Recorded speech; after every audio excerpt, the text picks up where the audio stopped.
Hi, welcome back to the committee program, and this is our first in the new year Epiphany Day special cross-Atlantic crosstalk on the day of the Epiphany. I said that twice on either end. It's reiterating the message in the beginning and the end.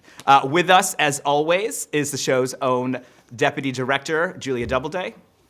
Julia. Hello. And she's fresh back from a trip in South America that maybe we'll hear a little bit about. And Ellie Mae O'Hagan, coming to us from the UK. Ellie, how are you? I'm good. Yeah, I think that was really good comms, by the way, repeating the message. Yeah, you got to get it in there. You got to get the beginning and the end. I also think it's really bad messaging. I'm like starting off without, but like the Biden just sort of like did the thing that every liberal wanted to do, which is to make the full-throated like Donald Trump cause the insurrection speech. And I have to say I have really mixed feelings about it communications-wise, but we can talk about that later. Wanted to like just dig in right away because it's been so long since we saw you, Ellie, with the UK. Look, usually this is sort of this back and forth malaise, spiritual decline, and we have bits of details here and there. But I wanted to ask you generally, right? With Boris Johnson being in so much obvious trouble in scandal land, with polls actually having Labour somehow like creeping over. Is there a lot to be optimistic about in terms of, Labour being a real vehicle for the progressive left in the UK? Or, is this just sort of Starmer stumbling into something, they're still kind of messing about with all the wrong things? I mean, where do you think we're at? Because we do see reasons to be more optimistic than the last time we spoke, for sure. Yeah, so I think one thing that we can learn from the Corbyn years is that the sort of establishment in Britain often acts like an orchestra. It sort of all the pieces come together to sort of play a piece. And in the Corbyn years, the piece they were playing was, if you vote for this guy, you're an idiot. And then people didn't vote for him. I mean, I'm not saying that was the only reason that people didn't vote for him. No, that's reductive, but that certainly is yeah. it. Yeah, they did that here too. It's a good analogy.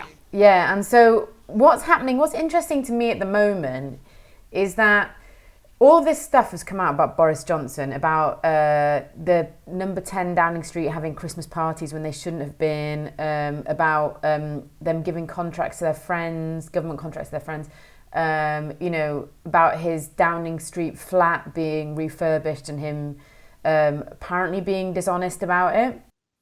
Yeah, it's fairness, corruption kind of stuff. Yeah, and what's interesting to me is that all of this happened like a year ago, but it's all coming out now.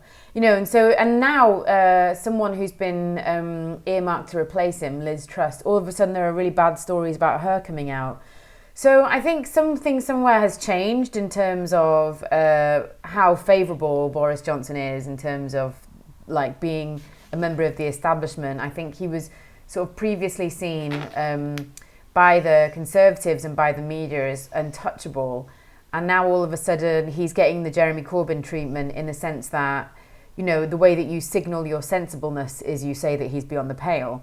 So I think there's something interesting going on there. And in terms of Labour, whether Labour can benefit from that, I mean, I do think that the polling is real, like the dip that the Conservatives have experienced across the board on every issue, including who's best Prime Minister. I think that's real. The dip has been sustained for a while now. And they got walloped in this by-election by the Libs. Yeah, and that did seem to be a sort of tactical move, because that was another scandal, was this particular MP tried to evade accountability. They tried to let him off, and then it created public outrage, so then he resigned. So it does seem to be the case that voters in North Shropshire, which was his seat, kind of banded together to vote out the Conservatives. So basically, I think that it's real. The sort of the turning against the Tories is real. The question is whether Keir Starmer can capitalise from that. And I think there's a long way to go until the election. It definitely won't happen until 2024 now, because then the Tories aren't guaranteed to win it. But I think, I don't know, but I think there is a chance that Keir Starmer could just kind of sit there and wait and say, I'm not Boris Johnson, and kind of hope to win by default. I think that is a possibility. I don't think that We saw that movie very recently in the United States. Yeah, exactly. But I think what you've seen, right, is like how unsustainable that is, and what precarious victory it is if you win that way. And I think so. Keir Starmer had a launch speech earlier this week, which was like his sort of 17th relaunch of his leadership. I'm exaggerating. It wasn't 17, but it feels like it. And the slogans that he used in this relaunch were different to the slogans that he used in Labour conference, which was only 3 months ago. So, what I think what we're seeing in his leadership is like no obvious direction, no obvious vision for the country. He's not saying to people, this is where I'm going to take you if I'm Prime Minister, this is where I want the country to go. Instead, he's kind of just like messing around with a few themes, chopping and changing. And I think really his strategy is just be a safe pair of hands and just kind of wait until the Tories sort of excuse themselves from office eventually. And I think there is a good chance that what will emerge from that will be that he will be Prime Minister of a minority government with the SNP and some other parties. I don't think what we'll see is a 1997 Tony Blair victory. And I think, you know better than I do about the sort of risks and damage that come with like waiting to win by default because of your and where in the pecking order also the progressive agenda comes in winning like that without a mandate on issues from voters who actually have voted for something. Exactly. So I think that's where we're at the moment. Talking about being in kind of dealing with the results of precarious elections and precarious positions, Julia. What's going on in America? I don't even, the supply chain, I don't even get news across the internet anymore. You have to tell me first I want to speak to... We still have a republic? As of today, yes. I want to speak to what Ellie was talking about, though, which is that Biden and the Democrats got in because people were so afraid of what Trump was doing and so fed up with Trump and so... essentially threatened into having to vote for the Democrats. We all did it out of a sense of duty and responsibility to keep Trump from being in office. And I think there's a world in which the Democrats could say, okay, this is it. This is our big chance. We have to prove that we, although the public thinks we're just this sort of useless, do nothing alternative, we can do a lot of good stuff for people and then we can get reelected. Of course, that's not the way they looked at it. They got into office, and according to them, it's because they're geniuses, and it's because everyone loves them, which is totally delusional. I don't know, how you could possibly think this, but I mean, they're in a bubble. They really are just in a bubble, and I don't know what the mood is on the Hill, but I feel like Biden's team doesn't seem to understand the urgency of doing anything to show that, it's worthwhile to have Democrats in power. Right now, we're in the midst of the worst COVID surge ever. It's a great microcosm of why people feel like there's no material difference between the Democrats and the Republicans. The COVID crisis is just this great microcosm of a lot of things in our society. But in particular, the way that capitalism handles social and public crises. So under Republicans, what we saw is total lack of care over whether people were dropping dead of this thing. And we elected the Democrats because they promised, they said, we have a way to fix it, in no uncertain terms. There are a lot of tweets that are resurfacing from during the campaign from Biden and Harris saying, any president who lets this many people die on his watch should resign. And any president who doesn't have a plan to end COVID should resign. And when we get into office, we're going to fix COVID. Not any sort of ambiguous promise. This is a very, very straightforward promise that we have a plan to deal with COVID and get it under control. That's clearly false. So Biden's been in power for about a year.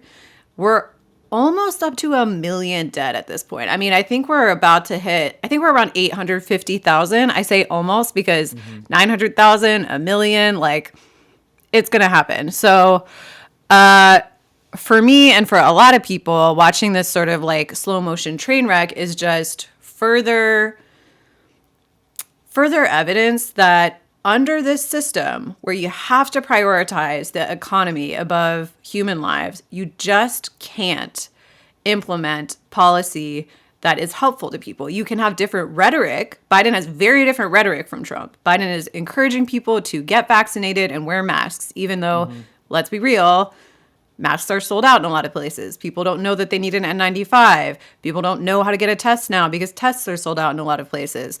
We're just letting this disaster get worse and worse and worse. And there's no plan. I mean, I was arguing with sort of more middle of the road Democrats about it, and they're like, well, Biden thinks this and Biden does this. And I'm like, but when you're talking about how things affect people materially, 400,000 people were dead when Biden came into office. Now 850,000 people are dead. So what changed? That's not good. Right. At some point, it's your war. Right. It's your, time passed. We can argue about like, oh, well, if it weren't for the anti-vaxxers, well, the anti-vaxxers are there. So you need to have a policy to deal with them. I mean, and in the same rates as many countries in Europe, as we were all shocked to discover. You also cannot do this thing where you say, well, Trump had the power to end the pandemic. And then when Biden gets in and I say, why can't he do a vaccine mandate in this way or that way? And you say, well, that's not constitutional. You can't make that law. Well, then the president can't fix it. Like you can't argue both ways that Trump could have fixed it, but Biden doesn't have the power to fix it. One is true. Like they can't both be true. So, go ahead. I was going to say, it's funny kind of with Trump and his team versus even like Boris Johnson and his team.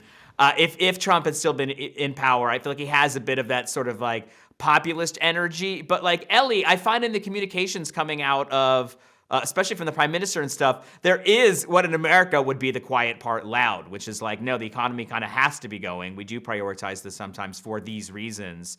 Do you think that actually resonates though? Like, I think off the top of our heads, we're like, oh, that sounds cold and calculating. But if you're like a lower middle class shop owner, is this resonating with you as being like, this guy kind of gives a shit about, what my family's going through? So at the start of the pandemic, there was definitely this sense of, I was in like a few focus groups, and there's definitely this sense of like, let's cut the government some slack. This is a crazy situation. We've never lived through this before. I wouldn't know what to do in their position, so why should they? There was definitely that feeling, and there was a lot of like rally around the flag, support the country, support the government, that kind of thing. Yeah.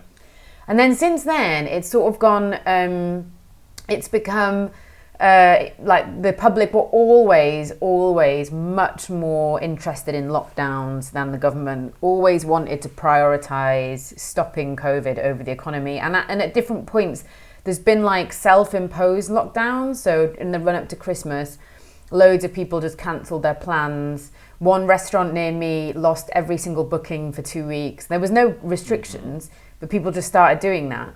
And then we had the story about Christmas parties, about the Prime Minister and various different government departments and so on throwing Christmas parties and basically breaking the rules when they were telling everybody else to follow the rules so they'd get arrested. And I think that just completely changed. That plus, I think, a feeling that we were out of the woods and then Omicron happening. Those two things combined completely changed people's opinions. And then they started to become sick of lockdowns and just wanting life to go back to normal. And I think, and only anecdotally from speaking to people in my family and speaking to people that I know about their families, I think a lot of the anger at the government has manifested in a generalized mistrust of the establishment, which is kind of manifested in like vaccine hesitancy. People saying, well, why do we need to get vaccinated 3 times in a year? And the vaccine's really new, so how can we trust it?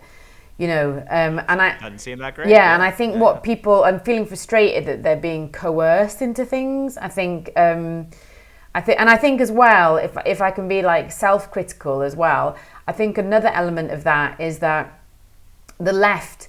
I mean, I know that we've been in lockdown, and the left in this country has been mourning a general election defeat, although I think for too long. But basically the left and the Labour Party has not really spoken to those people or given them an explanation as to why things are the way they are. But the people that have been like conspiracy theorists. So while we don't have like the QAnon problem that you have to the same degree that you have it, I am starting to see in my life that everyone I know has at least one person in their life that is starting to flirt with this kind of stuff. So in terms of how the public see it, I wouldn't say that the public are like, oh, we've got to prioritize the economy. I think it's more like just a general fed upness that has been exacerbated by the, I don't know if I'm allowed to say this, but like shitty behavior of our government. You can say shitty. Yeah. Yeah. This is what Julie's saying. Yeah. Yeah. I mean, so here we've had a few sort of like big moments recently in the press. One was, I don't know if you guys were following this, but the CDC came out with, they've been coming out with new guidelines all the time. And so at the beginning of the pandemic, there was among a certain group of like establishment liberals this idea of like, well, these government institutions know what they're talking about. We need to listen to the science. We need to listen to the science. And the science is sort of equated to the CDC. And the CDC just put out this guideline that said, you know, we used to say that if you have COVID, you have a positive test, that you need to quarantine for 10 days. But we changed our mind. You can just quarantine for 5 days now. And you don't need a negative test to go back to work. In fact, don't take another test. You don't need to do that. We'd prefer. We actually prefer if you didn't check. So, and this happened the day after the CEO of Delta Airlines went and talked to the Biden White House. And the reason that the airlines wanted this rule changed is that so many people got COVID so quickly that hundreds and hundreds of flights all over the country are being canceled. Not because there's any sort of lockdown, because everybody's sick and there's no one to fly the planes. So Delta went to the White House and said, I really need my people to come back to work faster. You know, if they have COVID, that's okay. Just bring them back to work. And the CDC said, yes, the disease changed.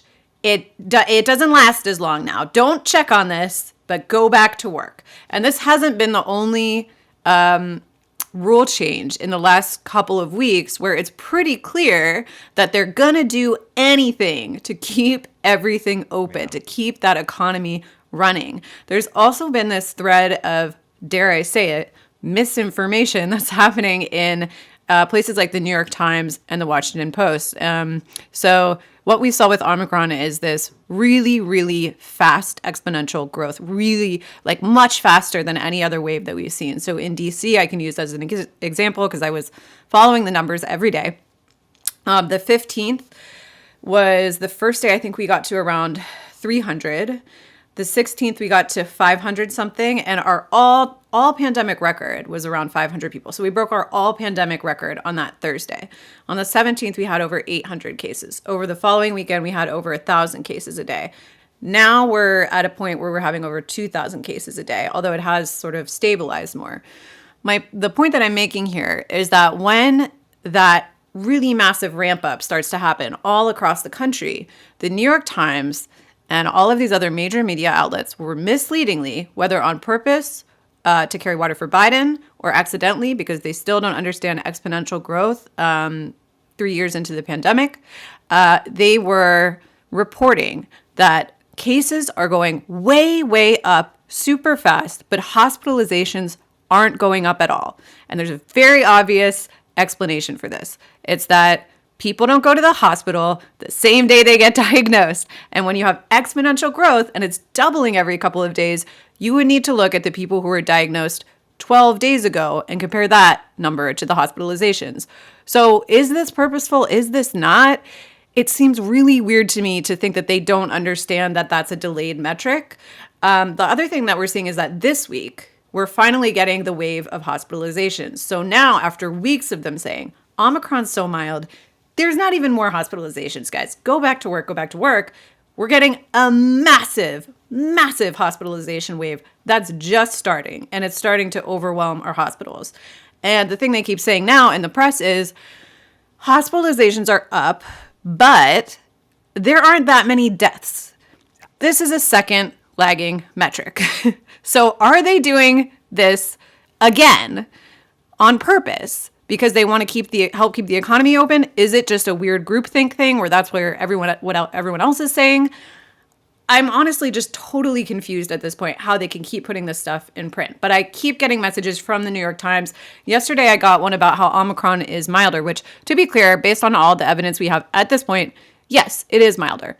But they said something in the newsletter about fewer hospitalizations. What they mean is for the amount of people that have it, fewer people are going to the hospital. But because it's 10 times as many people that have it, which is actually what matters when you have total beds. number of people in the hospitals is much larger, and it's still getting larger. So is it responsible at a time when the hospitalization population is probably going to peak higher than it's ever been to say there are fewer hospitalizations? Is that a clear way to communicate what's happening?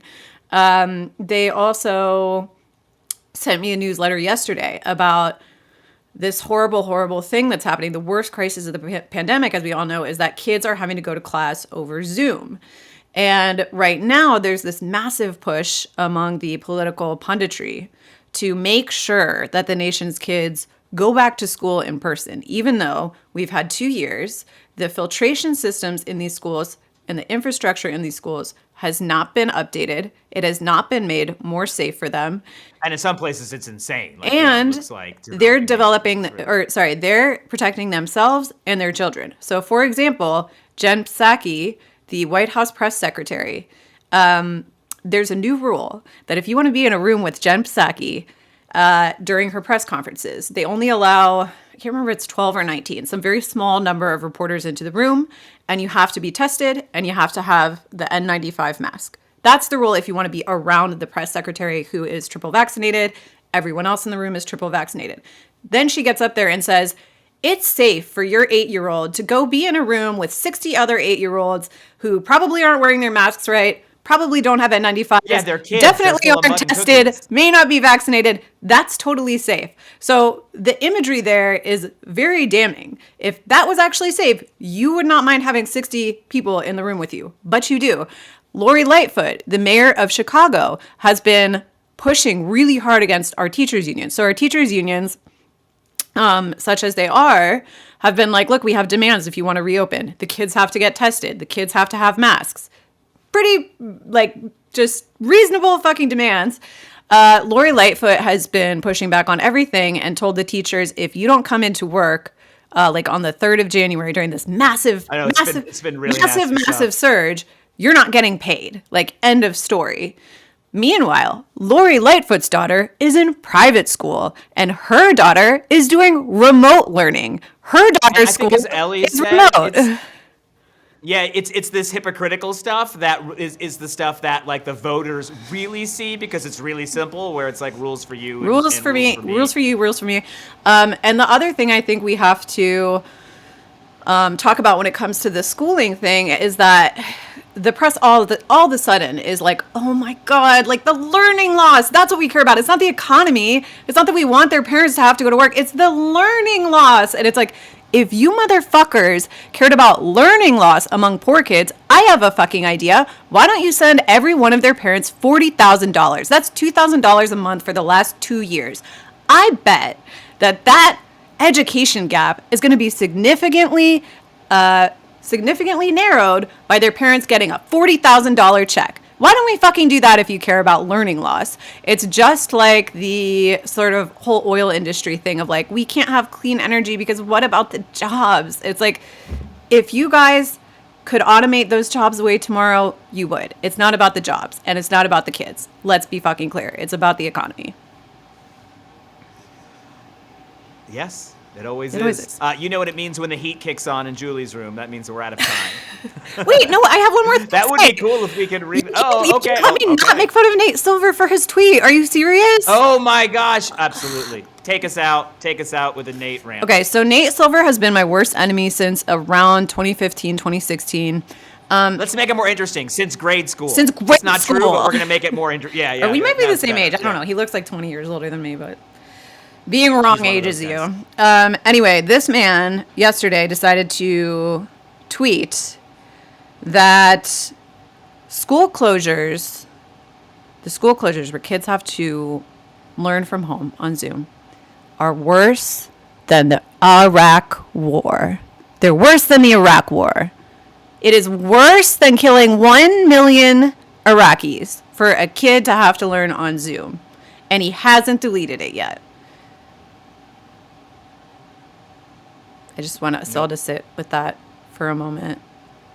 No, Nate Silver, pandemic expert, has certainly been a Twitter phenomenon. I just want to also connect Fortune. this to my age-old hatred of Nate Silver. So first of all, you know what a monkey's paw is, Ellie? When you wish on the monkey's paw and you get your wish, but then horrible shit happens. It's cursed. I caused the pandemic because I had a monkey's paw wish that everyone in the world would realize that Nate Silver is stupid. And then this happened. And this is, everybody has realized it, but we're all... At what cost? COVID. It was me. At what So cost? 100% me. But the thing with Nate Silver is that people always frame his shit as well, first of all, he can never be wrong, because when he predicts that Trump has a 30% chance of winning the election and then Trump wins, his boosters will tell you it's because a percentage means that in 3 out of 10 worlds, Trump won the election. So that just means we're living in one of the 3 out of 10 universes, which means that he could never be wrong about anything, because if he gave a 99% chance to everything, we would just be living in the one alternate universe. Well, I did just see Spider-Man with my family, so I think he's just looking for the one in which he has a full, robust head of hair, and I understand. So the way that he tries to back off of being wrong is that he says, I was just aggregating the data, which, by the way, means he just puts a bunch of polls together. I was just aggregating the data, so it wasn't me, it was the data. I'm not a pundit. But for example, here's a quote from September 10th, 2015. Nate Silver. Okay. Nate Silver, Go ahead. calm down. Donald Trump won't win the GOP nomination. That's not a statistic. That's him being condescending and rude about people who were rightfully concerned about our descent into fascism. Calm down, says Nate Silver. I have something to say, and I'm wrong. So send in your own essay contest on why you don't like Nate Silver, care of Julia Doubleday, to We could do a whole committeeprogram@gmail.com. episode about this. We could. I appreciate you so much. And Ellie, thank you for coming on. Julia, thank you for coming on. And let's have a good year if we can, right? Yeah. Everyone did the head thing. Yeah. Everyone's doing the Indian head thing. Yeah, why not? Yeah, sounds good.